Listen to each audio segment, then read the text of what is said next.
Now, our next session, Making Better Decisions with AI.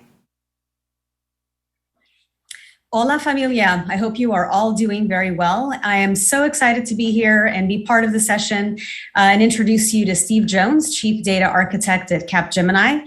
I am Lúcia Soares. I work for the Carlyle Group as the CIO of its Global Investment Resources team, and I am a proud member of the High Tech Board going on 4.5 years already. So today for this session, we're going to talk about AI, and more specifically, we're going to talk about how to embed it within your business teams and your fundamental business strategy. And we'll also be busting a big myth surrounding AI. So keep an ear out for that. Steve, welcome. How are you doing today? I'm doing great, Lúcia. How are you doing? I'm doing great. Would you like to introduce yourself to our audience, please? Sure, absolutely. Steve Jones, Chief Data Architect at Capgemini. I'm responsible for what we call collaborative data ecosystems, which is how organizations work together around data and AI, and also really importantly, trusted AI, which is how we make sure we don't accidentally create Skynet and the Terminator. So that's sort of one of my focuses. Yeah, let's try to keep away from that for sure. Exactly. All right, so let's launch into some questions and have a discussion on modern and current AI. So the first question I'm interested in is, businesses have been driven by processes up until this point to kind of execute on their business strategy. And I'm curious to hear, how is your team using AI to accomplish more of your business strategy in an efficient way? And how does that apply to people? Well, I think that, you're right, because we've used, particularly in IT, business processes for 20, 30 years. We've industrialized them, we've standardized them. And then if you think about the recent global supply chain crunch, we found out that actually processes are kind of fragile. That when situations change, it's difficult to react if you've encoded everything into a fixed process. So really what we're looking is when you become a data-driven business, and that's really what AI is part of, is this desire to become data-driven and to actually have the situational intelligence to react to the world around you. So processes were great at encoding the steps, and we've got really good, and it's not the business process disappears, but they're the execution engines of part of what the business needs to do. Where AI sits and where situational intelligence sits is this idea that actually it's the decisions that change the outcomes of business. The processes are just the steps we go through. So as situations change, how AI helps us is to be able to react to the reality in which the business sits, rather than trying to encode that within a fixed business process. Thank you, Steve. That's really great insight and reminds me of how agile software development came to be versus waterfall. The process of the waterfall and getting to a conclusion sometimes that you'd have to go back and fix. And AI is kind of like that for business process, giving us intelligence along the way. Another topic that's really interesting in the space of AI is diversity and inclusion. And I'm sure that you've heard a lot about that, but it's really at the forefront of many business strategy, process improvement discussions. And there's been a lot of talk about AI in this space. How are you currently using AI to bring diversity into your teams and in turn grow the organization? Well, I think that the first point you made there is a crucial one. We actually did a survey with Capgemini Research Institute a year or so ago, which was about how you build diverse tech. So tech that supports diversity. And the first lesson of that isn't even a difficult lesson. It's, well, make sure your teams are diverse. Make sure there are multiple perspectives that actually go into how it works. Have teams that represent the society that you're selling into and want to deliver into. It sounds, in one sense, absolutely stark raving obvious, but actually it's something in tech we've not always been terribly good at. So I think that, the first thing is diversity. And the second thing is also learning about how you spot bias in AI. I had a great conversation with somebody recently where they're a really socially conscious brand. They're really sort of into ensuring they support diversity in those areas. And they've made sure there's no gender, there's no race markers, there's no markers the AI could use to be prejudiced or biased. The problem was, and what we talked about was, that's great on the learn, but actually in a lot of data sets out there, there's a lot of implicit bias. So it's not explicit, but it's implicit within it. If you go back and you take 40 years or 50 years of loan approvals, you'll find different groups, as a result of where they live and some of their background pieces, will have had different outcomes in those loan approvals. So if you just take the history, that's not good enough. So the thing I actually was working with them is using those bias indicators like gender, like race, to actually start measuring how good the AI was.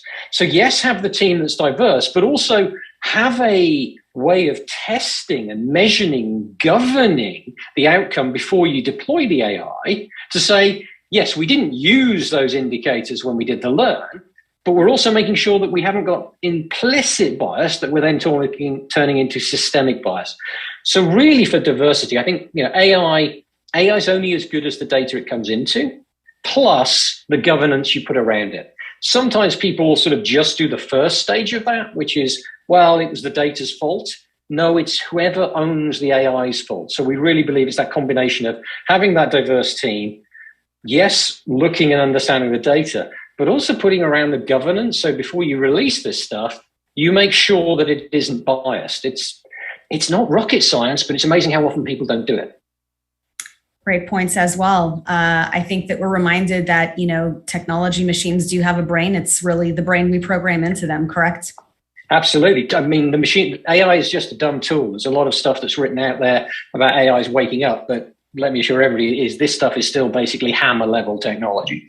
Well, absolutely. Can I go back to your first point around making sure that you have diverse teams building these solutions, which is a major piece of it?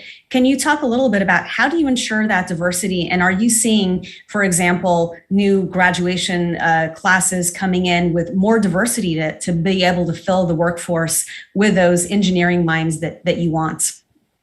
I mean, I think the interest is because we're a global company and predominantly based well, not predominantly based, but our headquarters is in Europe. Our diversity stuff is, I think, is number one ingrained into the organization, and slightly different because you get a lot of Europe is a very, very diverse place with the same amount of people as we have here in North America, where I now live. That, I think, is part of it. But in terms of the engineering schools, no, I don't think we're doing enough. I don't think we're seeing coming out of the engineering schools the diversity. We're not seeing out of the high schools people recognizing this as a career. I think one of the biggest problems we have is, particularly in AI and of course in tech, is there's a concept that technology and AI are these dull, introverted, mathematical things, and they're very, very boring. We just announced today we're doing something with AI and Peugeot around building a hypercar for endurance racing. So it's a hybrid hypercar using AI. That's cool. And I don't think in AI we're helping to get diverse groups into colleges enough, and it's something we're definitely focused on, because you're not going to get the graduates if you don't get the people in. And I think the way we sell the interest of what this field is, I don't think we do a great job of making people really want to work in the industry and ensuring that we have that diversity that goes into college and diversity that comes through high school. So are we seeing everything we need out of universities to solve the diversity problem? No, we're not. We're trying to work with them. They're trying to do things. But I think one of the big things is we need to start with kind of accepting the fact that it's a kind of a cool industry. Tech is kind of cool. I know we've got a nerdy image and those pieces, but actually there's a lot of cool stuff in tech. There's a lot of cool things it opens up to you that I just think we need to do a better job of selling to get more diverse minds in. I agree. And I think being a cool nerd is actually really cool. Yeah. So here's a call to action for us to really pull up the next generation of talent into AI. All right, moving on to the next topic. Steve, how are you using AI to enhance customer experience, especially around these concepts of trust and safety? Oh, I mean, I think I'll pick the concepts that, there's easy things you can do with AI around recommendation engines, understanding the affinity that customers have. So when they do a search, it's providing them with things that they're more likely to want than them having to scroll through 16 pages. Right, that's a really easy thing that recommendation engines we really sort of instill within it. And from a trust perspective, That doesn't mean you have to be hugely invasive. It doesn't mean you have to know all these pieces. Actually, you can build using things like differential privacy. You can build very strong models that absolutely respect the privacy of the individual while still providing them with a great service. In terms of then building the trust, for me, I think that starts with the ethics. That starts with the ethical principles around which you build your AI, which should be the principles of your organization, and then ensuring that those are followed through the life cycle. And that's, again, I think a piece on trust is how do you therefore, are you trusted to use AI? And do people, consumers, trust the AI? I think there's two things in there. It's not just that they can trust the AI, it's do they trust you to make an AI that is ethical? And in terms of safety, I think that's one area that we've got to do a lot more on. And I talked at the start about the AI for diversity. There's those three things that we've got to talk. More diverse workforce, yes, the data, but also having that control and validation. That control and validation side is something that we've got to do a lot more on to ensure that it's safe. And a really great phrase that a guy called Mark Roberts that I worked with used recently is AI humility. We need to build AIs that are humble, that will throw their hands up and go, I don't know the answer here. Rather than being really confident. There was a wonderful picture somebody tweeted out, I think last week, which is a picture of a dog that had stripes over it because of shadows. And any AI is going to go, that's a tiger, right? Clearly, it's not a tiger. If you understood the concept, the AI would go, either A, it's a dog, or B, I don't know what that stripy thing is. We need to build more humble AIs that are able to fail successfully so people can take over. And that concept of trusting it, it's not about having there is no AI out there today that does everything and is incredibly brilliant and will take over all of these things. So it's really about having a system in which people trust you because you've got the right ethical principles. They trust the AI because it's demonstrating good behaviors. And part of that trust is the ability that it throws its hands up in the air and goes, yeah, I'm beyond where I can do stuff usefully here, so somebody needs to take over. And those, we think, are the foundations of building trust and building a consumer experience where they think, yeah, this isn't creepy, this is helping. I really like that concept of building AI humility and humble products because in traditional companies with quality departments, for example, if you're producing a medical device or food, there are safety standards, there's quality standards, and there's metrics around that. And it sounds like the AI space is evolving in that same direction, and that a company's reputation will be tied to both the quality of its products and the quality of its AI. Totally. I think the point, you could almost go slightly further, which is if you don't have that control, AIs can really make some really dumb decisions. We've seen in the press the cases where organizations have basically been found to be misogynistic or found to be racist because the AI was, and they haven't put those in place. There's cases of AIs, ordering far too many products, not at the level where it's been business destroying yet. But if you don't have that control and the AI isn't humble, it could really confidently say, you know what we really need to do? We need to order 4 billion miles worth of copper cable. It got it wrong, but that's going to be a very big problem for you. So I think those sorts of pieces, the more we allow AI to be engaged in taking decisions, the more we have to ensure that it's actually that we are in control and we trust it to do what it's doing. So that validation thing I sort of talked at the start is, we just think that is a fundamental thing people have got to start doing, because without it, you're basically handing the keys to the organization to a toddler and going, well, hope he doesn't burn the building down. And it really is, the level of a toddler is way more intelligent than most AIs. Yes. The image of a toddler is definitely one to think about, and the maturity and evolution that AI is going through. All right, let's transition into talking about some myths around AI, and maybe we can do some myth busting today here as well. We know that AI can be an amazing tool when leveraged correctly. You've given us some examples. You've also given us examples of where bad decisions can be made faster than ever. Or mistakes can happen when you least expect them, when you let the toddler run free. Can you share with us some of the AI challenges that you have experienced and how you've addressed that? The myth is AI really just an amazing tool, or does it have the challenges that we need to address? Oh, it has massive challenges. I mean, the marketing of AI, let's be clear, is off the scale, but it's magic. You point it and it gives you the answers, and the answers are right. There's a wonderful piece, if you go into a search today, Google have just announced the next generation massive learning model.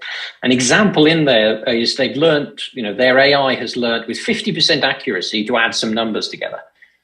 Well, that's a great example of don't use AI for that. If you want to add three numbers together, computers are incredibly good at adding three numbers together. So why would you use a neural network to do that rather than basically just a spreadsheet?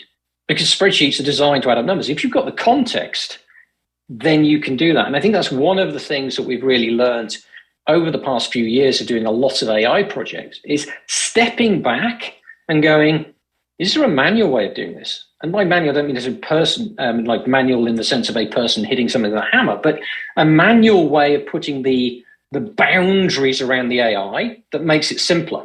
Like if you go to a factory with a bunch of robots, the reason why there's tape on the floor that tells people to not walk into those spaces is the robot could take somebody's head off. That tape, without that tape, you'd have to have the robot a lot more complex. You'd have to detect people that have to do those things. The fix to that is put some tape on the ground. People don't walk across the tape. It's those sorts of things that we think are incredibly important, of understanding what it should be. I think a good example we know about bias bias is a very well-known one. Never use AI for facial recognition at any real scale. It doesn't work terribly well, and it's often incredibly bad. Those sorts of things we know. Don't do those things. I think I'd pick another one sometimes. So is this piece of AI and neural networks and everything's deep learning and everything has to be this big, massive model that does everything. That's not good as well. Think about the problem statement and can I do it simply? I mean, I'm using that, picking on Google slightly because they've done some really cool stuff. It's got some phenomenal stuff around art and it does some amazing stuff around language. But one of the things that they're really proud of is it is the best so far from a neural network perspective at adding three numbers together.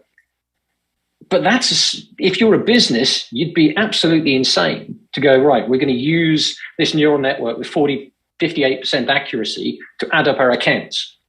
Well, that's not smart. So that to me is the piece on the thing is number one, the number one myth is that AIs are waking up and they're sentient and they've got some sort of intelligence. They haven't. That's just not true.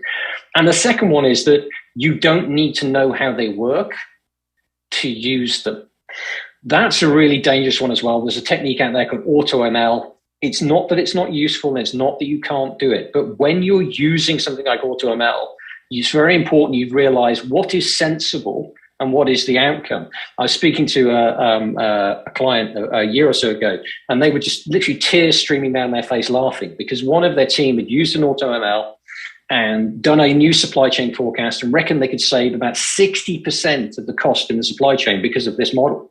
There was one tiny little flaw in the model, which was it had assumed that the time taken to go between any distribution center and a store was zero. Okay. And yes, because they basically not put network latency into the model. So they create this model, they were incredibly confident, they presented it, and everybody was getting super excited. And then he said, the person I was speaking to, tear streams, basically said there was one of their older members of staff. She was sitting at the back of the room and she was just like, I think it takes longer to go from Sacramento than San Francisco than that. I was like, and it all came crashing down. That's an important lesson to learn, in these models. They can be really complicated, right? And it's not as easy as pressing a button. A lot of intelligence has to go into it. So thank you for busting that myth. I have a second myth to propose to you. We've heard that many believe that AI is responsible for eliminating jobs, taking jobs away from our teams, et cetera. Is this a myth or a reality? And can you address this really sensitive topic? I think the easy way to say it is will there be some jobs that AI will automate out? As we've seen happen in the past around, in car factories. Robots now build cars, people don't hit them with hammers. So there will be jobs that this sort of automation does replace. However, the thing I will say is that we're also going to see entire new industries created as we start looking at how organizations collaborate around data. If you take an example, of say, connected health. You talked about medical devices. Connected health didn't exist as an industry 5 years ago, really. And now, or maybe 10 years ago, now everybody's got a smartwatch that takes their heart rate. People are building entire new industries which connect and diagnose based on things that are on and in your body. That's an entire new industry. So I think every technology sort of revolution and every technology change does result in some of the things that we did before not being done in the future. But I really do think with AI is it's not, these are dumb things. So yes, you're going to be given a better hammer. You're going to be able to do more complicated things, and they're going to be more complicated. So the one thing I'll say, having been in IT quite a long time now, is everybody starts every generation with going, this technology is going to make everything simpler. And then what we start doing is we actually start attacking more and complicated problems, and the next generation has 20, 30, 40% more people in IT than we had in the previous generation. So to me, I don't see, one of the phrases my father actually, when he started his computer science degree, so second generation IT, when he started it, and he told this to his students, was the end to programming is 3 years away. That's as true now as when I was told it when I started my degree. And it is still as true today. So will some jobs sort of be shifted? Yes. Will the IT industry and then a new set of businesses be created on top as a result of this data and collaboration? Absolutely massive, absolutely huge. So the pace of change is still there. There will be things that change, but it won't be a net negative in terms of jobs. We're already seeing entire industries being built because of the added complexity that this enables us to take on. I remember when I was in first grade, my first grade teacher was talking to us about computers and robotics, and I'm aging myself. This was a long time ago, before automation or desktop computers were rampant. And I remember her saying that there was a big debate about people feeling like computers were going to take over our jobs and that everyone would lose their jobs as a result. So never underestimate the pessimism or the optimism in the case of your dad, right, of thinking that technology is going to completely remove our jobs. But also, I think we should never underestimate the potential of human imagination and creation possibilities that come out of new inventions. All right, we have a few minutes left, and I did get a question from the audience, Steve, that I'll go ahead and read for you, if that's all right. Yep. So the question is, AI is a great scaler for many of our clients. AI should be an enhancement, not a replacement for human-to-human interaction. What are your thoughts or reactions to that statement? I mean, I think at a principle, absolutely. I mean, I think number one, the human has to be in control, and human-to-human interaction is still the most positive thing that people have. So, agree. The question you've always got to have a sort of a butt on that is, I'll give you an example. We work with a telco around. Most of the people phoning up when there's an outage just want to know how quickly the outage is going to be finished. If you can use an AI instead of them putting in a queue, because we've got a limited number of people in the call center, and they can literally just phone up, or we can send them a text that goes, we know there's an outage, you're going to be reconnected in 30 minutes. That's better than what was a human-to-human interaction. So the basic principle absolutely has to be building and augmenting those human-to-human interactions. But the way I'd look at it is, instead of that call center having a human conversation in voice, we're using it to send a human message via text that we know there's a problem, we're already on fixing it, so you don't have to hang on the call center for 35 minutes to be told the information we've just sent you. So I think there is absolutely the principle that we need to augment human-to-human interaction, but also there is opportunity where we can stop wasting people's time because there isn't a human-to-human interaction when we're just hanging on hold, for instance. Yes, validation of our audience member that definitely human relationships are more important, but we can sure make it more efficient with AI. Steve, another question is around the real life examples of AI. So do you have some examples that you can share with us? And then out of curiosity, would you get into a car that is autonomous driving based on AI? Would you put your life into the hands? Well, I mean, in terms of examples from the sort of from the real world, I mean, easy ones. Any single website you go on that gives you a recommendation for a product that's based on AI, right? And would I trust that? Absolutely, no issues whatsoever. When we are some things around railways and actually doing autonomous trains, so this is getting into the autonomous vehicle side. We've done work at Capgemini on autonomous trains. They're on tracks. You know where things are. It's very centered, a closed ecosystem. I used to work in the aviation industry. There's a lot of things around autopilots, which are automated landings happen regularly with aircraft, and the safety is absolutely there. Would I get an autonomous car on a motorway, which was built and all of they were all communicating and done? I'd feel okay-ish on that. In a city, absolutely not. And I'll very quickly explain why is I was at a conference a bunch of years ago where people were talking about the early stages of this, and somebody asked a question. They were from New York, and they asked the question, well, what if somebody just steps out in front of the car because it's funny to stop an autonomous car, and then basically starts a website of everybody come and stand in a queue in front of this car so it never moves again? And the person presenting said, well, nobody would ever do that. And we basically agreed that I was living in London at the time.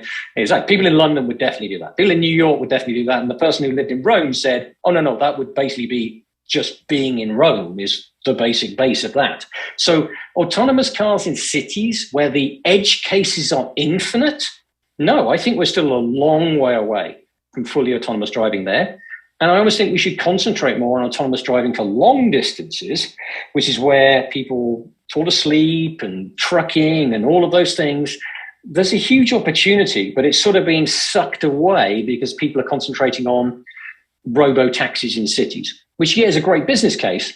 But I don't know if anybody's ever driven in Paris, for instance. It's not that easy.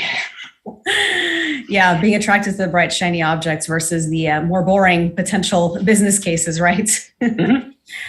We have another question from the audience that references Asimov's law, which is robot may not injure a human being or through inaction allow a human being to come to harm. The robot must obey the orders given it by a human being.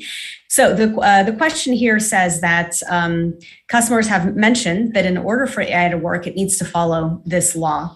However, the experts behind automated reasoning have basically said, do we have to have a human being monitoring or doing corrective actions? What are your thoughts around that? We are a long way away from the Asimov levels of AI. So yes, right, we absolutely need that corrective action. We absolutely need that AI humility. We need graceful degradation. We need AIs that can fail successfully. We need to be able to turn them off.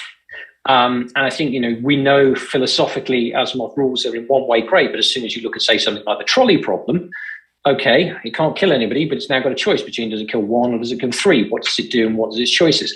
It isn't that simple. So yes, you absolutely have to have that governance and validation around everything you do in AI. It's not just something where it could kill people, but anything where it's making a decision, there needs to be the ability for a human to override it if it needs to, and there needs the ability for it to fail successfully. And what I mean by successfully is it doesn't just bring the entire system down if the AI goes out of bounds. So yeah, you've absolutely got to have that automated plus then human control to ensure that otherwise you're just basically saying, well, as the AI gets it wrong, and AIs get stuff wrong all the time, that we're just going to live with it. And that isn't a great sort of a recipe for success for business. That's definitely a good way to end this conversation. Thank you, Steve, for sharing your thoughts, your insights. I think some great takeaways here around how AI can help transform businesses, real life actions, and also some busting of myths around the negativity around AI and also the positive opportunities that it's going to bring our businesses and our world. So Steve, thank you so much for your time. I really enjoyed this conversation. I'm sure others have as well. I wish you a great rest of your day and a great rest of the conference to all of the participants. Gracias. Thanks very much.